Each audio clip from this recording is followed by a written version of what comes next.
let f is a qx to qx be ring homomorphism with f1 equal to 1 for n greater than equal to 1, let fn equal to f0, I mean composed n times, okay, not 0. So which of the following statements are true? Part C का question है, कौन से true है ये हमें बताना है। तो सबसे पहले इसको करने के बहुत सारे तरीके हैं, ओके। मतलब एक से ज्यादा तरीके मैं बताऊंगा। पहले हम सिंपलेस्ट तरीका ढूंढते हैं जो मतलब छोटी सी नॉलेज से हो जाए। देखो मतलब छोटी सी नहीं, जितना हमने पढ़ा है उससे हो जाए, फिर मैं आपको कुछ एक्स्ट्रा भी बताऊंगा, ठीक है। उसके लिए आप वेट करो, एक अच्छा सॉल्यूशन बताऊंगा। तो पहला है F is onto then F N. तो ये बताओ पल्लवी ये क्यों ट्रू है? Sir composition of onto function onto then. We know that composition of two onto functions is onto. Okay ये तो बहुत ही आसान है, इसमें तो कोई रिंग होमोमॉर्फिज्म की जरूरत भी नहीं है। Composition of two onto functions is onto. तो ये सबसे आसान ऑप्शन था इसका, इज ऑन टू। अब अगला वाला है, तो सबसे पहले चलिए एक क्वेश्चन है, ऐसा तो पल्लवी बताएगी मुझे। F is Q linear homomorphism.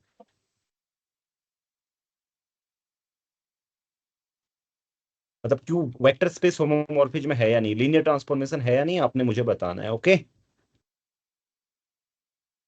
Question बताओ, ये लीनियर ट्रांसफॉर्मेशन भी होगा ऐसा मैं आपसे कह रहा हूँ। हाँ सर होगा क्योंकि क्यों क्यू होगा? पे क्योंकि sir F of P over Q ही होता है ना, क्योंकि हाँ वो दिखा सकती हूँ अगर लिनियर तो उससे बाहर आ जाएगा। हाँ okay, so because it act on Q trivially, okay, it fixes Q point wise. तो ये क्यू लीनियर मैप हो जाएगा ऐसा। ये बहुत आसान है बच्चों। देखो F1 इक्वल टू 1 आ रहा है तो यहाँ से फॉलो हो जाता है, सिंस यहाँ पे मैं बता देता हूँ F1 equal to 1, so F Z equal to Z point wise, okay. Point wise means जानते हो ना, या मैं ऐसे लिख दूं? पॉइंट हाँ वाइज मीन्स होता है पॉइंट टू पॉइंट फिक्स करेगा, ओके, ऐसा पूरा सेट को फिक्स करेगा ऐसा नहीं। हाँ तो इसमें हंसने की क्या बात है? नहीं F of Z equal to Z ये कहीं पे से वो आपने अभी जो लिखा वो इंक्लूड आई मीन वो नहीं पता था तो अच्छा, नोटिस अब तुम्हें हंसी आ रही थी, ये पता ही नहीं है मुझे इसलिए। नहीं ऐसे नहीं, मुझे लगा ये नोटेशन क्यों यूज कर रहे F of Z equal to Z, इसका मतलब तो इमेज ऑफ जेड जेड हुआ। मैं पॉइंट वाइज लिख रहा था उसके आगे तो फिर मैंने ये चेंज कर दिया। सो यहाँ से इजीली फॉलो होता है, इट फॉलोज एफ क्यू भी पॉइंट वाइज फिक्स होगा, okay. F Q equal to Q for each Q in Q. क्यों होगा बताओ? Sir F of one over Q actually one over Q हो जाएगा, ऐसे दिखा सकते F of one equal to F of Q into one over Q, so it is equal to okay, तुम्हें Q को बाहर निकाल सकते हैं ऐसे करके। ठीक है, तुम यूनिट्स का यूज कर सकते हो। तुम्हें ये प्रूफ करना है ना, पी बाई क्यू ले लेना यहाँ पे। तो ऐसे प्रूफ करना है, पी बाई क्यू, और क्यू को पॉजिटिव कंसीडर कर सकती हो आप, है ना। तो इसको कंसीडर करोगी तो क्यू को अंदर डाल लो आप। तो कितने टाइम्स ये हो जाएगा, और ये तो क्या हो जाएगा, एफ पी हो जाएगा, और एफ पी क्या है, पी है, तो फिर आ गया वो, ठीक है। तो ये आसान है, तो क्यू फिक्स होगा, ओके। अगर क्यू फिक्स होगा तो इट मीन्स ये क्यू लीनियर मैप है। क्यों? क्योंकि देखो आपके पास अगर ऐसे होगा कोई भी, सो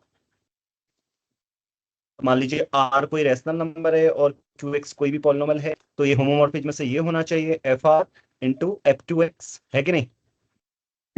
तो ये फिर क्या हो जाएगा, आर फिक्स होगा तो एक क्यू लीनियर मैप भी है, ओके। अब ऐसा मैं क्यों बोल रहा हूँ वो अभी आप आगे जानेंगे। तो इसका मतलब ये क्यू लीनियर ट्रांसफॉर्मेशन भी है, तो उसका कारण आगे जानेंगे। चलिए, तो दूसरा वाला है, इसको आप कैसे करेंगे पल्लवी, कि kernel F N plus one equal to kernel F N for some N.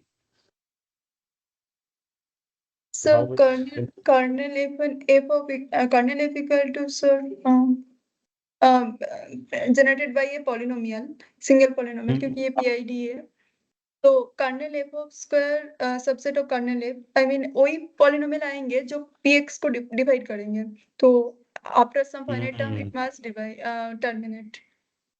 Okay, तो पल्लवी ऐसा बोल रही है कि मान लीजिए कर्नेल ऑफ एफ क्यू है, तो क्योंकि जो कर्नेल ऑफ एफ स्क्वायर होगा वो क्या होगा, कंटेन करेगा इसको, तो ये इसी के डिवाइजर होंगे, बट इसके पास फाइनेटली मैनी डिवाइजर ही हैं, तो ये चेन बढ़ नहीं सकती है। तो वही आर्ग्यूमेंट है कि असेंडिंग चेन टर्मिनेट होगी। ठीक है, तो इसको ऐसे Yes. लिखते हैं, नोट दैट, उन्होंने बता भी दिया कि पीआईडी में असेंडिंग चेन टर्मिनेट क्यों होगी। ठीक है, चलो, तो नोट दैट कर्नेल ऑफ, और ये यहां से एक चीज और सीख लें कि यूएफडी में भी असेंडिंग चेन प्रिंसिपल आइडियल की टर्मिनेट होती है, राइट। तो कर्नेल एफ इक्वल टू क्या होगा, कर्नेल एफ स्क्वायर, ये क्लियर है हाँ, मतलब ये प्रॉपर नहीं हो सकते इनका, मतलब ये जरूरी नहीं है, तो ये क्लियर होगा सभी को।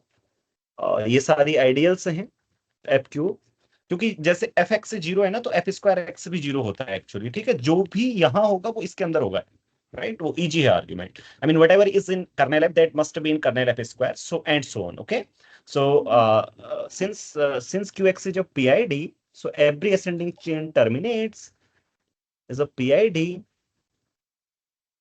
So uh, kernel of fn plus 1 equal to fn. I mean that chain stabilize. Okay, वही Yes. पूछा है उन्होंने, stabilise, but another way to say it, तो मैं जो बोल रहा था कि मैं लास्ट में बताऊंगा, मैं यहीं पे बोल देता हूं। बाय हिल्बर्ट बेसिस थ्योरम क्या होगा, बताओ, हिल्बर्ट बेसिस थ्योरम पढ़ी है आपने? हाँ, ये नोएथेरियन रिंग होगा कि अगर क्यू आई हाँ, मीन आर नोएथेरियन कोई रिंग है भी तो R polynomial ring R Noetherian है, तो उस पर फाइनाइटली मैनी वेरिएबल्स वाली रिंग क्या होती है, नोथेरियन होती है। ओके, तो क्यू नोथेरियन है, Q is Noetherian, so Q X भी नोथेरियन है, और नोथेरियन रिंग में क्या होता है कि कोई भी असेंडिंग चेन टर्मिनेट होती है। ओके, और सारे पीआईडी क्या होते हैं, नोथेरियन रिंग होते हैं। ओके, हाँ ओके, सर। सो और मैं स्टूडेंट आपको ये भी बता दूं, नोथेरियन रिंग नेम ही एक मैथमेटिशियन थी उनके नेम पर पड़ा है, और लड़की थी। ओके, तो उनके नेम पे नोथेरियन रिंग पड़ा है, उसके बारे में आप पढ़ेंगे कॉम्पिटिटिव अलजेब्रा में, आप नोथेरियन रिंग पढ़ते हैं, और अभी इसको मैं नोथेरियन रिंग से भी सॉल्व करके दिखाऊंगा और आपको बहुत अच्छे रिजल्ट्स बताऊंगा। चलिए ठीक है, ये तो हमने कर लिया पल्लवी, इसका मतलब ये भी सही है।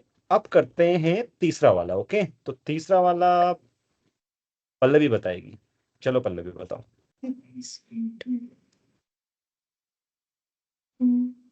सर इसको फर्स्ट होमोमॉर्फिज्म थ्योरम से कर।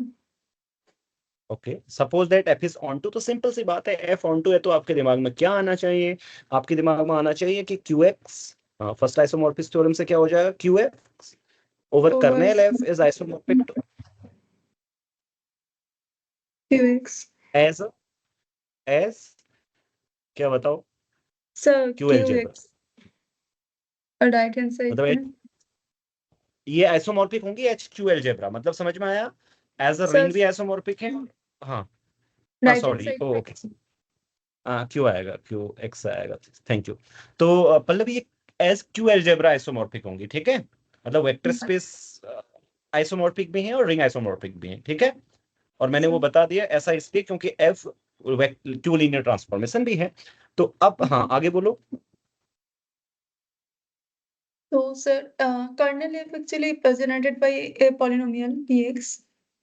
बिकॉज तो ये सर आइसोमॉर्फिक नहीं होगा, बस as a vector space over Q से देख के बता सकती हूँ, क्योंकि लेफ्ट हैंड साइड का डायमेंशन फाइनाइट होगा और राइट हैंड साइड का डायमेंशन इनफाइनाइट होगा, so they can't be isomorphic. Okay, तो कर्नेल एफ क्या होता है बच्चों, एक आइडियल है, क्यू एक्स पीआईडी है उसमें, तो वो सिंगल एलिमेंट से जनरेट होगी इसलिए। अब हम इसको क्या कर सकते हैं, पीआईडी, हर कोई पीआईडी यूएफडी होता है या नहीं, हम्म। तो यूएफडी होता है, तो इसको क्या कर सकते हैं, फैक्टराइज कर सकते हैं किसमें, तो उनको Q1 Q2 वगैरह लिख देता हूँ, हाँ, मैं एक्स एक्स से नहीं लिखता हूँ, क्यू आर। ठीक है। फैक्टर्स हैं इरेडिसिबल, Q2 क्यू आर इरेडिसिबल फैक्टर्स हैं, since Q x is UFD, तो यूएफडी में फैक्टराइजेशन होता है। तो अब कौन सी, अब क्या आएगा आगे काम, चाइनीज रिमाइंडर थ्योरम, तो अब फिर तुम बताओगी मुझे, तो जो चाइनीज रिमाइंडर थ्योरम होती है वो आर अलजेब्रा होमोमॉर्फिज्म होती है या नहीं होती है? Sorry, Chinese reminder theorem. Chinese reminder theorem अभी पूछता हूँ, पहले मैं इसको लिख देता हूँ। तो आपने यहाँ पे लिख दिया, यहाँ से क्या लिख दिया आपने? अच्छा, यहाँ पे थोड़ा सा सम का यूज कर लेते हैं। हाँ, direct sum. I goes to 1 to कहाँ होगा? आर। और यहाँ पे क्या आएगा? क्यू एक्स होगा। ये चाइनीज रिमाइंडर थ्योरम से फॉलो हुआ। हाँ, ठीक है। Q I. मैंने बोला, अब ये जो यहां से हम यहाँ आइसोमॉर्फिक आए, क्या अभी भी आइसोमॉर्फिज्म क्यू लीनियर मैप है? क्योंकि यहाँ पे चाइनीज रिमाइंडर थ्योरम तुमने रिंग के लिए पढ़ी होगी, तो एज अ रिंग इसका आइसोमॉर्फिक होगा, तो क्या एज अ वेक्टर स्पेस भी आइसोमॉर्फिक होगा? बिकॉज जो तुम यूज करती हो वहां पर प्रोजेक्शन से यूज करती हो, right? Projection map Chinese reminder theorem में।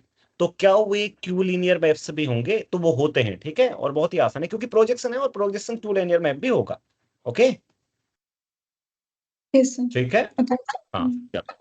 तो इसका मतलब अब इधर वाली साइड क्या आएगी? इधर वाली साइड आपको पता है, फर्स्ट ऑफ ऑल इधर वाली साइड आएगी फाइनाइट डायमेंशन की। ओके, क्योंकि ये जो भी हो, अब ये आपको पता होना चाहिए। सारे रिजल्ट में लिखते जा रहा हूँ, एक एक क्वेश्चन में इतना आपको सीखने को मिलेगा। तो ये किसके आइसोमॉर्फिक होता है, आप बताओ? Isomorphic to Q N root of alpha, ठीक है। और ये क्यू अल्फा हमेशा फाइनाइट वेक्टर स्पेस होगा, right? Finite dimension. No, I mean it forces I equal to 1 and Q1 equal to 0, right? है ना? हाँ सर। क्योंकि सर, ऐसा इसलिए है हाँ हाँ, बोलिए। आई मीन अपने जो लास्ट में 3 लाइन लिखा वो ठीक है, आई मीन इंफॉर्मेशन के लिए, बट सर वो Q X over P x S not Q x, यहाँ से तो वो कॉन्ट्रडिक्शन लेके आ सकती हूँ ना, हाँ हाँ क्योंकि हाँ इस हाँ पे हाँ। कोई सा पॉलिनोमियल होगा जिसका डिग्री क्यू पी एक्स से लेस देन होगा। हम्म, तो उतनी तो डिग्री का वो मतलब उतनी डिग्री का क्यू वेक्टर स्पेस होगा। हाँ, मैं यहाँ पे भी रुक सकता हूँ। ओके, मैं यहाँ पे भी रुक सकता हूँ, क्योंकि कोई अगर इसकी डिग्री n है, तो ये n डिग्री का वेक्टर स्पेस होता है। इससे पीछे वाले एग्जाम में ऐसा क्वेश्चन आया था, है ना? हाँ सर, इनफैक्ट इससे सर इसको पीछे वाला यूज एग्जाम करते तो तुमने भी दिया। आई मीन हाँ ऐसे डिस्कट करना आइसोमॉर्फिज्म नहीं होगा दिखाना, रिंग को वेक्टर स्पेस पे लेके आके बहुत इंटरव्यू में पूछता है। आई मीन इंटरव्यू में ऐसे देता है कि ये आइसोमॉर्फिक होगा क्या नहीं, बट उसको एज ए वेक्टर स्पेस देखना होता है, तब आसानी से हो जाता हाँ। है। ओके ओके, जैसे मान ली ये क्वेश्चन पूछते हैं, एचआरआई में मुझसे भी पूछा था कि क्यू रूट 2 और क्यू रूट 3 क्या आइसोमॉर्फिक होंगे? तो वो हुआ क्या था एचआरआई का, मैं वो तुम्हें सुनाता हूँ। ऐसे मतलब एक हमारा इंटरव्यू स्टार्ट हुआ, तो इंटरव्यू में मुझे कुछ अलजेब्रा के क्वेश्चन पूछे गए। तो पहले तो गैलों थ्योरम में बहुत अच्छे अच्छे क्वेश्चन पूछे गए, और उस समय जो क्वेश्चन प्रोफेसर पूछ रहे थे वो चले गए, ठीक है। वो चले गए, तो उसके बाद फिर दूसरे कोई प्रोफेसर थे, मुझे नहीं पता वो अलजेब्रा के प्रोफेसर थे या नहीं थे, तो उन्होंने ऐसे ही क्वेश्चन ले लिया। उन्होंने मुझसे पूछा क्यू रूट 2 और क्यू रूट 3 लिखो, इनकी डायमेंशन बताओ। मैंने बोला ठीक है। तो वो कहीं बाहर चले गए होंगे, तो बोले फिर ये as a vector space isomorphic है? मैंने बोला हाँ, डायमेंशन सेम है। फिर एज अ रिंग आइसोमॉर्फिक है? इस तरीके के, राइट? तो इस तरीके हाँ। का वो सिंपल क्वेश्चन पूछा था। तो इस तरीके के क्वेश्चन बहुत सारे आते हैं, जैसा हम्म। पल्लवी ने बताया। चलिए, और क्या पूछते हैं? जैसे तुमसे कोई क्वेश्चन ऐसा पूछा कभी? नहीं, मैंने क्यू वेक्टर स्पेस को यूज करके शायद नहीं, याद नहीं है शायद कुछ, इसको मैंने यूज ओके, तो बहुत किया था। हम्म। ओके, तो मैं यहाँ पे बता देता हूँ। तो यहाँ पर भी रुक सकते हैं बच्चों, अगर आपको पता हो कि ये फाइनाइट डायमेंशन का वेक्टर स्पेस होगा, तो यहीं पर आप रुक सकते हैं। यहाँ नीचे जाने की आवश्यकता नहीं है। और फिर यहाँ आ ही गए हैं, इतनी चीजें रिवाइज भी हो जाती हैं। जो नीचे को मैंने बोली भाई, यूएफडी है, चाइनीज रिमाइंडर थ्योरम लगाते हैं, वो क्यूएल जेब्रा होमोमॉर्फिज्म भी होती है। तो फिर ये हर कोई फाइनाइट डायमेंशन का वेक्टर स्पेस होगा। तो इधर इनफाइनाइट डायमेंशन होने के लिए ये जरूरी है कि क्यू आई जीरो हो। अदरवाइज अगर क्यू आई जीरो नहीं है कोई भी, तो ये फाइनाइट डायमेंशन वेक्टर स्पेस आएगा, जबकि ये इनफाइनाइट डायमेंशन का वेक्टर स्पेस है। और मैंने बताया वेक्टर स्पेस आर्गुमेंट हम क्यों यूज कर रहे हैं, क्योंकि एफ क्या है आपकी? क्यू एलजेब्रा होमोमॉर्फिज्म है, या कि क्यू लीनियर मैप भी है, ठीक है। तो इस तरीके से ये हो जाएगा, और इतना ज्यादा गणित नहीं है, बस सिर्फ आपको यहाँ रुक जाना है, ये पता भी होना चाहिए। ओके, क्योंकि जैसे फॉर एग्जाम्पल आप ये पॉलिनोमियल लीजिए, आपको समझ में आ जाएगा x square plus x plus 1 से जनरेट होने वाला। तो इसके जो एलिमेंट आते हैं, उसका बेसिस क्या होता है? 1 और एक्स होते हैं, ये इसके बेसिस होते हैं। तो 2 डायमेंशन का आता है। ऐसे एन डिग्री की पॉलिनोमियल होगी तो 1 bar x bar dot dot dot x की पावर n-1 बार ये होते हैं, ठीक है। तो ठीक है, चलिए अब आते हैं, if f is 1 to 1 then f is on to बताओ पल्लवी। if is 1 to 1 नहीं, ये तो नहीं होगा। if is 1 to 1 इंजेक्टिव क्यों क्यों बताओ। चलो मैं फिर तुम्हें क्विक वे बताता हूँ एक, पहले तुम बताओ। मैं तुम्हें ही क्यों बताऊंगा फिर, क्योंकि चलो मैं बता देता हूँ इसको, ठीक है। सर एक्स को एक्स स्क्वायर पे लेके जा सकती हूँ ना, ऐसे पॉलिनोमियल को कुछ हायर डिग्री पे कर दूंगी तो। राइट राइट, एक्स को एक्स स्क्वायर पे जा सकते हो। I expected this answer from you, but can you tell me why that map is not injective. That and you map should is tell me, injective, क्योंकि sir. तुमको ये I बताया think, था। sir, I think, sir, map would be injective, right? हाँ देखो, चलो ठीक है, मैं बताता हूँ। एक क्वेश्चन आया था TFR 2025 में, जिसको तुमने भी देखा होगा, क्योंकि तुमने वो एग्जाम दिया था, कि every field homomorphism from Q, I mean any field से दूसरे वाले फील्ड में अगर कोई होमोमॉर्फिज्म क्या हो 1 1 हो तो ऑन टू भी होती है। तो वहां मैंने एक एग्जांपल कराया था आपको, कौन सा, कि ये वाला मैप ले लो, राइट, एक्स को एक्स स्क्वायर पे सेंड करने वाला। तो ये क्या होगा, 1 1 होगा, राइट, क्योंकि फील्ड होमोमॉर्फिज्म तो हमेशा 1 1 ही होती है अगर वो नॉन ट्रिवियल। आप इसको रेस्ट्रिक्ट करोगे इसमें तब भी ये 1 1 ही रहेगा, ठीक है। तो जो तुम अपना मैप कह रही हो ना, वो 1 1 ही है, ठीक है। मतलब no need to find the kernel and, उसका रेस्ट्रिक्शन ही तो है उस मैप का। तो ऐसे इसको मतलब सोच सकते हैं क्विकली, ये क्या है आपका 1 1 मैप है। अदरवाइज फिर आप कर्नेल भी फाइंड कर सकते हैं बच्चों, और वो भी आसान है। तो x goes to x square, और कौन सी वाली, ये होमोमॉर्फिज्म, और ये 1 1 है लेकिन ऑन टू नहीं है, और इसमें क्यू क्यू पर ही जाएगा। हाँ, तो इसलिए मैंने, और एक्स से डिटरमाइन होती है किसी पॉलिनोमियल रिंग की पूरी होमोमॉर्फिज्म, एक्स की इमेज पता चल जाए तो सब कुछ पता चल जाता है। This is 1 1 1 1 but Not on to. Not. और दूसरा कोई तरीका क्विकली 1 1 देखने का, मतलब देख के बताना है, कंप्यूट नहीं करना है। सर दो पॉलिनोमियल ही तो इक्वल होंगे ना इमेज पे, हाँ इमेज में, तो उसका कोएफिशिएंट इक्वल होगा, और अगर कोएफिशिएंट इक्वल होगा तो डोमेन में वन आई मीन जो दो एलिमेंट था वो तो इक्वल हो ही जाएंगे ना, क्योंकि कुछ नहीं कर रहे, बस एक्स को एक्स चलो ठीक है, स्क्वायर पे निकल। वो ठीक है, कोई और जीरो पे नहीं जाएगा। तो दूसरा ऐसे भी सोच सकते हैं, ये 1 1 मैप इसलिए है क्योंकि आप बेसिस देखो, 1 x डॉट डॉट डॉट, वो बेसिस पे ही जा रहा है, ओके। हाँ हाँ, ये तो भी है। बेसिस मैप, उधर वाले वेक्टर स्पेस के क्यू एक्स के, तो 1 1 ऑन टू मैप हो गए, ठीक है। तो इस तरीके से ये हो जाएगा। अब थोड़ा सा क्विक क्वेज देखते हैं बिना डिटेल में सॉल्यूशन किए हुए, तो ये रॉन्ग है। एग्जाम में अगर बैठे हैं तो सबसे पहले ये आप रिजल्ट जान लें बच्चों। क्यू एक्स नोथेरियन रिंग है, मैं इसको रेड से लिख ले रहा हूँ। Q x is Noetherian, is Noetherian ring so इसका एक, ये आप नोट कर लें, ये स्टैंडर्ड एक्सरसाइज है, आपको मिल जाएगी। किस पे मिल जाएगी, कॉम्पिटिटिव अलजेब्रा एटीए मैकडोनाल्ड का, जब मतलब तुम बुक पढ़ोगे अगर कॉम्पिटिटिव अलजेब्रा कर रहे हो तो उसमें भी एक्सरसाइज है। और नहीं वो वाली बुक जरूरी नहीं, आप कोई भी बुक करोगे ना तो उसमें ये होगी होगी कि क्या है, नोथेरियन मॉड्यूल से कोई भी, मैं रिंग की ही बात करता हूँ यहाँ पे, चलो। अगर आर क्या है, नोथेरियन रिंग है, और आर से आर में कोई क्या है, रिंग सर्जेक्शन है, ठीक है। मतलब रिंग सर्जेक्शन माने रिंग का मैप, हाँ, रिंग होमोमॉर्फिज्म में जो सर्जेक्टिव है, तो ये फिर क्या होती है, 1 1 भी होती है, यानी कि ये आइसोमॉर्फिज्म होती है।